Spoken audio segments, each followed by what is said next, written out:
Hey there, this is Dane from featherprop.com. Thanks for joining me here today. Is the COVID-19 vaccine the mark of the beast? What if it becomes mandatory and I accept it? Will I unknowingly be accepting the mark of the beast?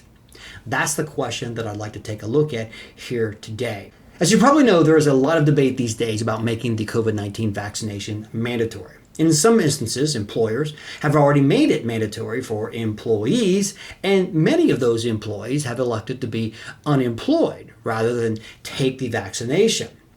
Now, this debate has evoked a lot of emotion on both sides. Some feel strongly that the only way back to a normal life is that the vaccination be mandated and people be forced to take it.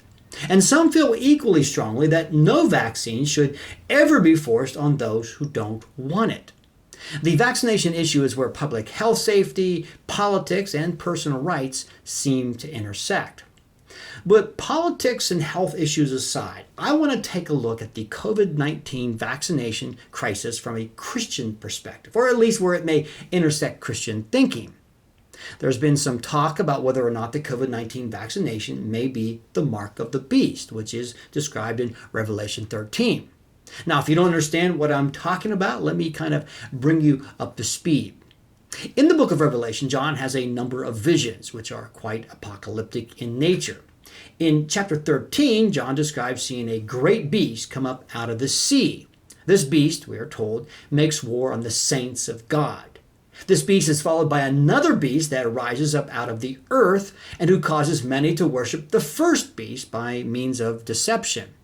We're then told in verse 16 and following that this second beast forces many to receive a certain mark that no one may buy or sell without it, and that the number of the mark is calculated as 666.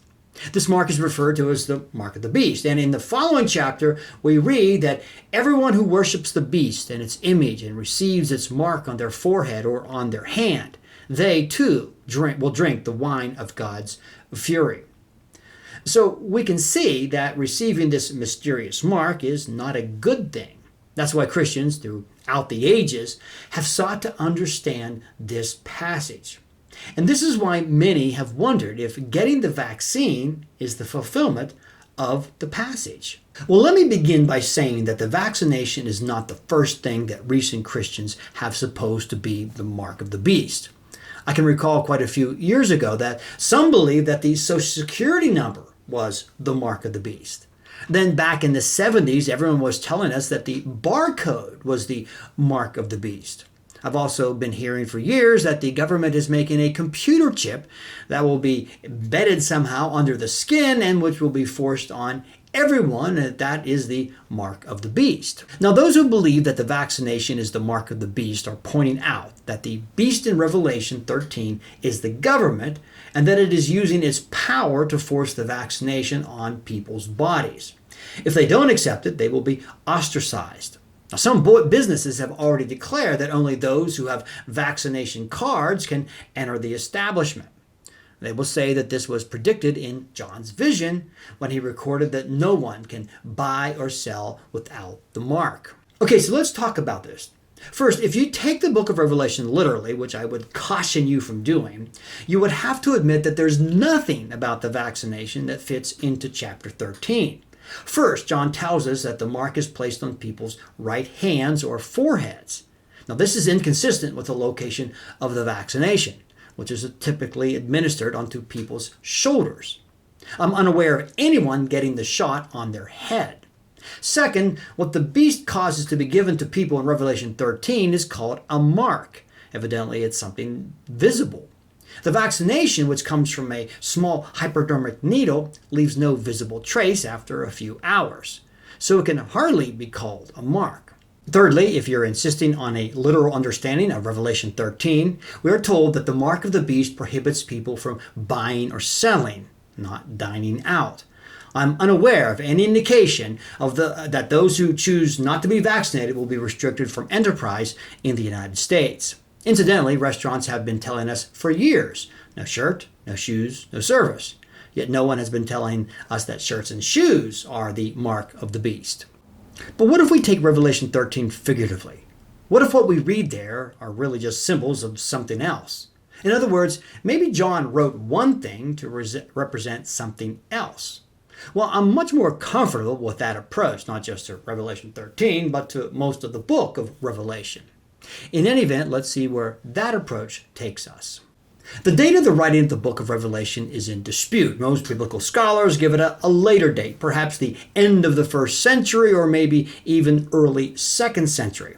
Personally, I disagree and see reasonable evidence for an earlier writing. Now, does this make a difference? Perhaps, but for the purpose of this video, we just need to say that when John wrote the letter, he intended his readers to understand something from it. If what John was meaning to relay to his original audience is that someday there would be a vaccination that would be forced upon people who were in a worldwide health crisis, then it's hard to imagine why he would have said anything at all. Because they wouldn't have known what a vaccination was.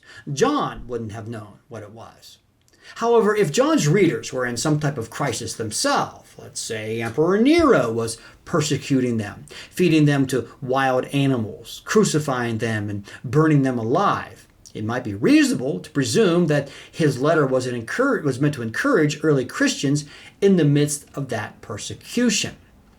Looking through the eyes of the early reader, we might also see that the branding of slaves, either on the forehead or hand as a sign of ownership, was a common practice in the 1st century Roman world.